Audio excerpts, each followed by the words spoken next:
गुरुवर से मिला है संयम का उपहार। पुष्पदंत गुरुवर से मिला है संयम का उपहार। ऐसे प्रमुख गुरु चरणों में वंदन बारंबार। आया है महामहोत्सव रजत दीक्षा का उत्सव। आया है महामहोत्सव रजत दीक्षा का उत्सव।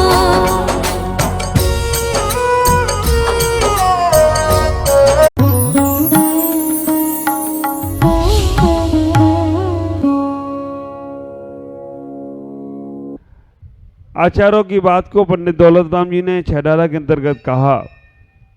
सेमर तरु दलजुत असपत्र अस जुदेह बिदारे तत्र मेरु समान लोहो गल जाए ऐसी शीत उष्णता थाए। आप विचार करके रखना, नरकों में जो कष्ट, नरकों में जो पीड़ाएं, नरकों में जो हमें दुख दिए जा रहे हैं, नरकों की पीड़ा भी तुम्हारे सम्यक दर्शन में कारण है। आप विचार करना, यहाँ अगर आप पीड़ा और दुख का अनुभव करते हो तो तुम्हारा सम्यक दर्शन खत्म हो जाएगा। अगर सम्यक दृष्टि यहाँ पर हो और तुम्हें दुख आ रहा है, पीड़ा आ रहा है, कष्ट आ रहा है, तो तुम्हारा सम्यक दर्शन खत्म, क्योंकि असाता वेदनी का आश्रम कर रहे हो। जो लोग बात बात पर रोते हैं, बात बात पर दुखी होते हैं, कितने भी कष्ट आए, रोना और रोने से कष्ट कम होते हैं, तो हमारे ख्याल से डॉक्टर को लिखना चाहिए 1 घंटा रो लो, कष्ट खत्म, है ना। डॉक्टर हमें भी कहना चाहिए भैया तुम्हें ज़्यादा कष्ट है ना, आज 6 घंटे रोना, कष्ट खत्म। रोने से असाता वेदनी का आश्रय होता है। आप विचार करके रखना, दुखी होने से असाता वेदनी का आश्रय होता है। लेकिन नरक में रोने से, नरक में पीड़ा का अनुभव करने से सम्यक दर्शन होता है। सम्यक दर्शन के आचार्यों ने जो कारण बताए हैं, सम्यक दर्शन के कारणों में नरक में 3 कारण हैं जिनसे सम्यक दर्शन होता है। सबसे पहले जाति स्मरण से सम्यक दर्शन होता है। जैसे ही कोई कष्ट आया, जैसे ही तुम्हें कोई पीड़ा आई और तुम्हें अपने पूर्व भव याद आने लगे, क्योंकि नरक में सम्यक दर्शन के साथ साथ नरक में अवधि ज्ञान भी है। मनुष्य को, तिर्यंचों को तो करना पड़ता है, नरक में तो वसीयत के रूप में मिलता है। नरक में तो आपको जैसे ही जन्म होगा वैसे ही आपको अवधि ज्ञान मिल जाएगा। देवताओं में भी जैसे ही जन्म होता है वैसे अवधि ज्ञान के साथ ही जन्म लेते हैं। मनुष्यों को और तिर्यंचों को अवधि ज्ञान प्राप्त करना पड़ता है। जब आगे मनुष्य का वर्णन आएगा तब बात करेंगे। तो नरक में 3 कारण हैं सम्यक दर्शन के। सबसे पहले जाति स्मरण, जैसे ही उन्हें कोई कष्ट होता है तो वो कष्ट होने के बाद उनको स्मरण आता है कि पहले मैंने ऐसा किया था इसलिए आज मेरे साथ ऐसा हो रहा है, उससे सम्यक दर्शन होता है। दूसरे नंबर पर वहां पर पीड़ा चिंतन से सम्यक दर्शन होता है। बहुत कष्ट हुआ, भगवान ये कष्टों से निकाल दो मुझे, अब मैं दोबारा नरक में नहीं आऊँगा, अब ये मैं पीड़ा नहीं सहन होती है मुझसे, भगवान ने ऐसी वेदना का अनुभव करोगे तो वहाँ तुम्हें तात्कालिक सम्यक दर्शन हो जाएगा। और तीसरे नंबर पर कहा है धर्म श्रवण। आप विचार करके रखना, नरक में धर्म श्रवण, नरक में कौन धर्म करेगा, कौन धर्म सुनाएगा उन्हें, लेकिन वहाँ पर भी उनके पुण्य के उदय से, उनके उपकार के उदय से उनको वहाँ पर भी धर्म सुनाने के लिए स्वर्ग के जीव जाते, मध्यलोक से नहीं जा सकते। स्वर्ग के जीव वहाँ पर जाकर उन्हें धर्म श्रवण कराते हैं, उन्हें धर्म की बातें सुनाते हैं। और ऐसा हमारे जिनागम में उदाहरण आया है, रावण को और लक्ष्मण को सुनाने के लिए सीता का जीव गया।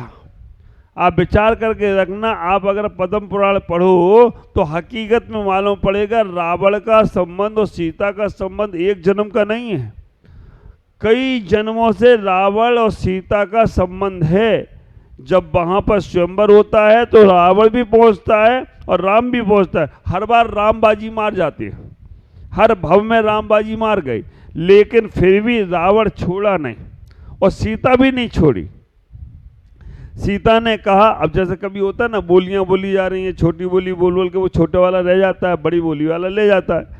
तो अपन क्या करते भाई, ये बहुत बोली बोला है, इसको भी एक बोली दे दो, छोटी ही दे दो इसको, क्योंकि इसने बहुत पुण्य किया है। तो ऐसे ही रावण के ऊपर सीता को दया आ जाती है। वो कहता है भाई ये हर बार मेरे स्वयंवर में आया है, अब हम नहीं मिले इसे, तो चलो इसको संबोधन करने चले। तो सीता संबोधन करने के लिए रावण को, लक्ष्मण को नरक में जाती है।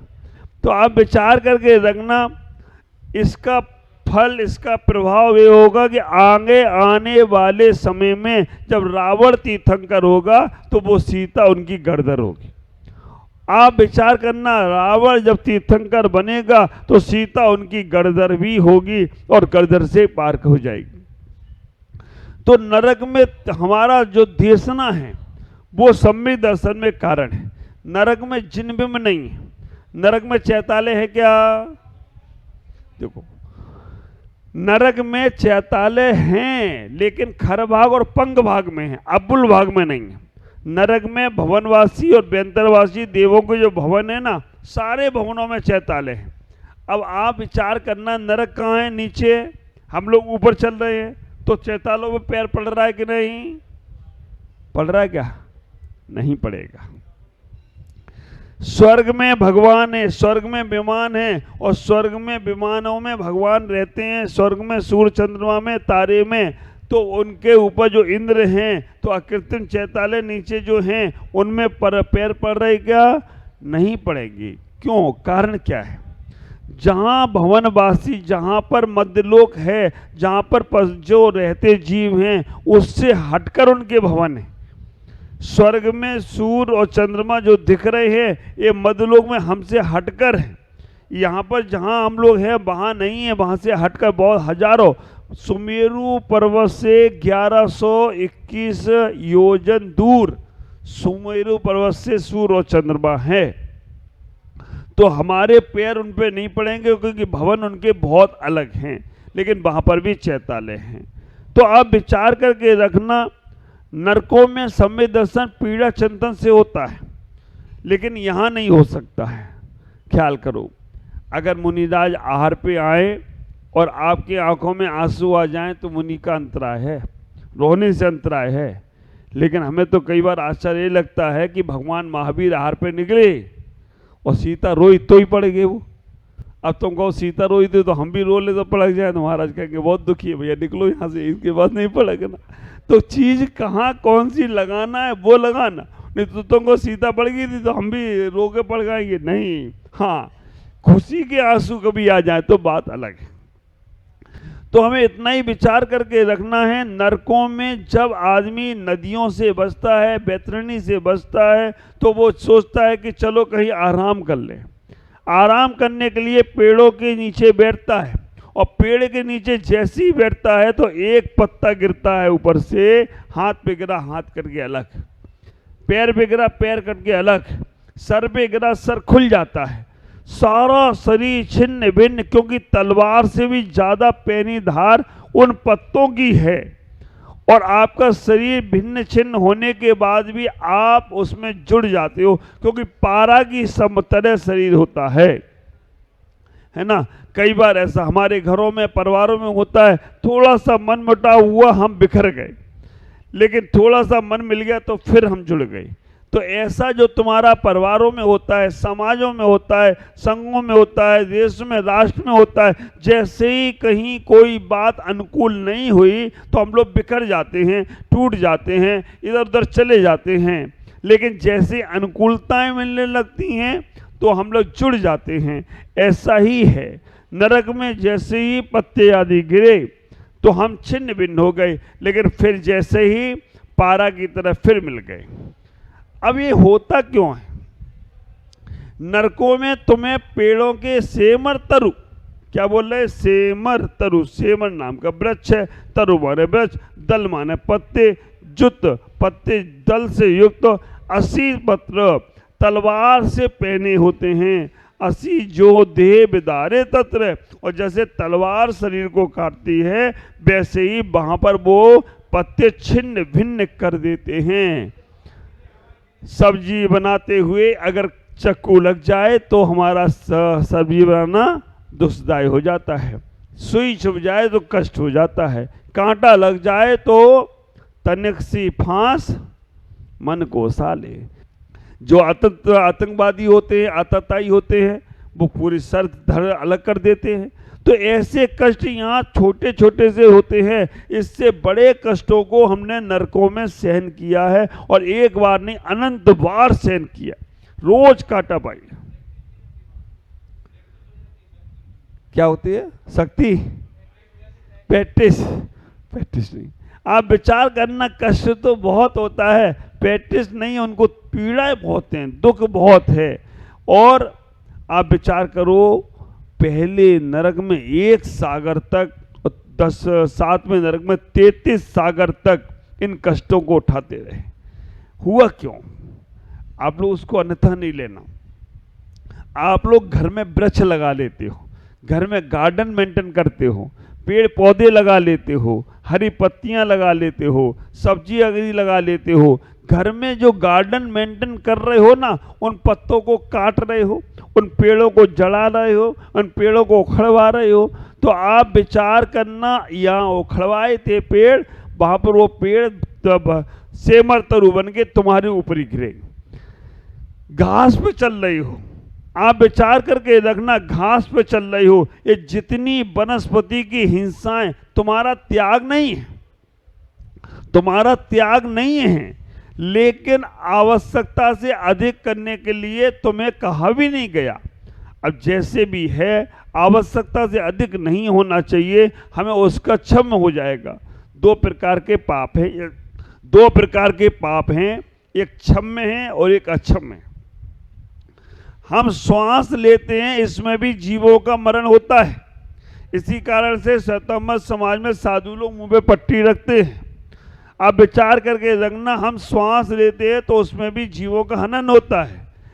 इसी कारण से उन्होंने पट्टी रख ली, लेकिन पट्टी रखने में भी अब वो जीव में जो थूक लगता है, उसमें भी जीव तो आते ही होंगे। तो विचार करना, बच नहीं सकते। ये पाप तुम्हारा क्षम्य है, माफ करने योग्य है।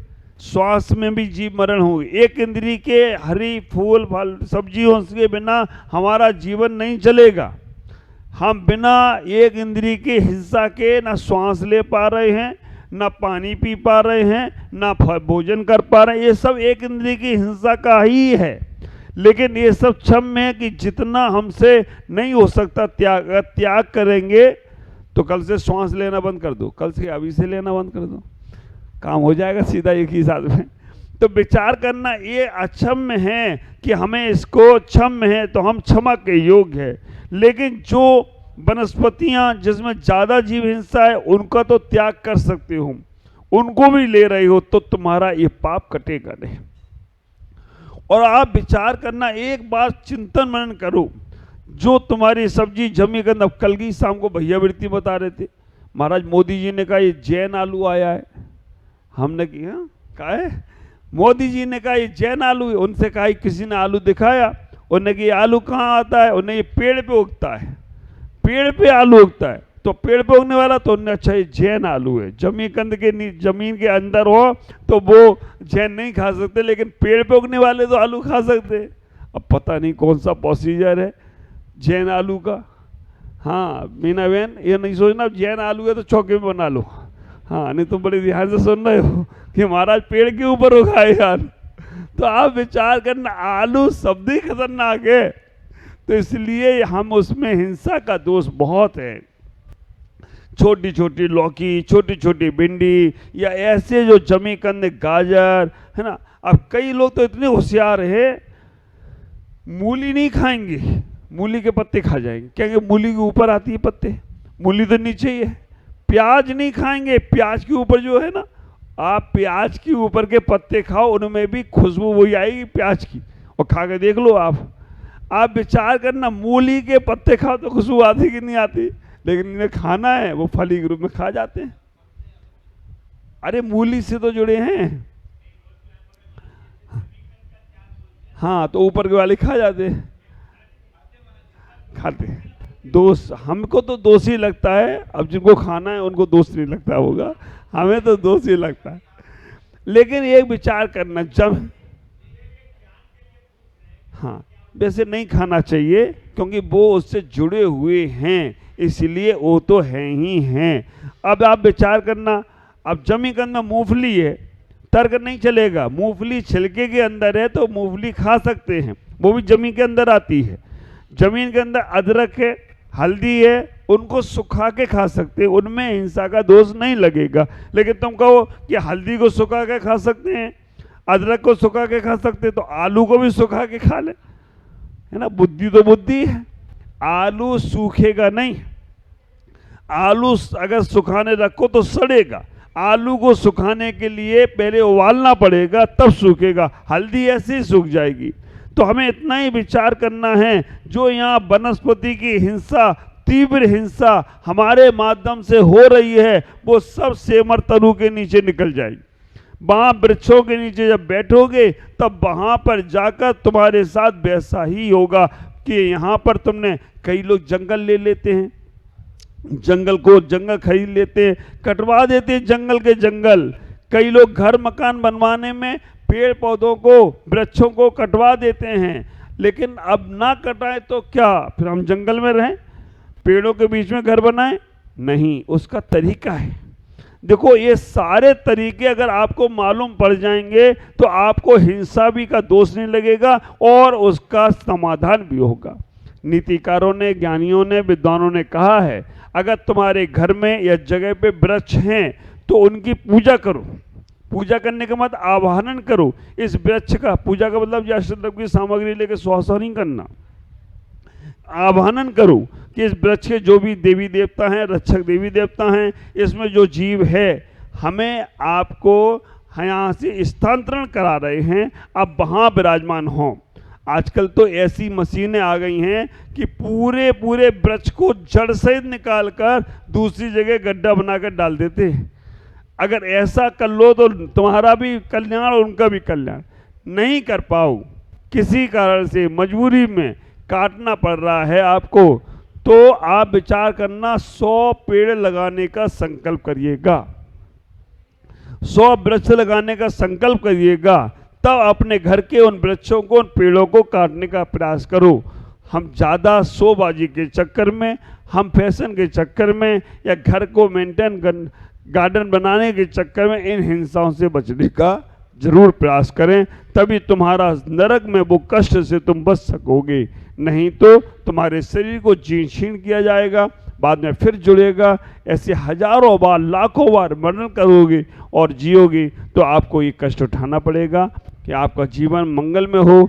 जितना हो सके उतने अंशों में बचो, ज़्यादा नहीं हो सकता है तो उतने अंशों में आप कोशिश करो कि भगवान कम से कम हमसे एक इंद्रिय की हिंसा हो। आप त्यागी नहीं हैं, साधु एक इंद्रिय षटकाय जीव की हिंसा का त्यागी है, श्रावक केवल तिरस हिंसा का त्यागी है, लेकिन फिर भी उसे स्थावर हिंसा में भी अतिक्रमण नहीं करना है, अनर्थ दंड नहीं करना है, इस बात का उसे जरूर ख्याल रखना है। आज इतना ही। ओम नमः जय गुरुदेव।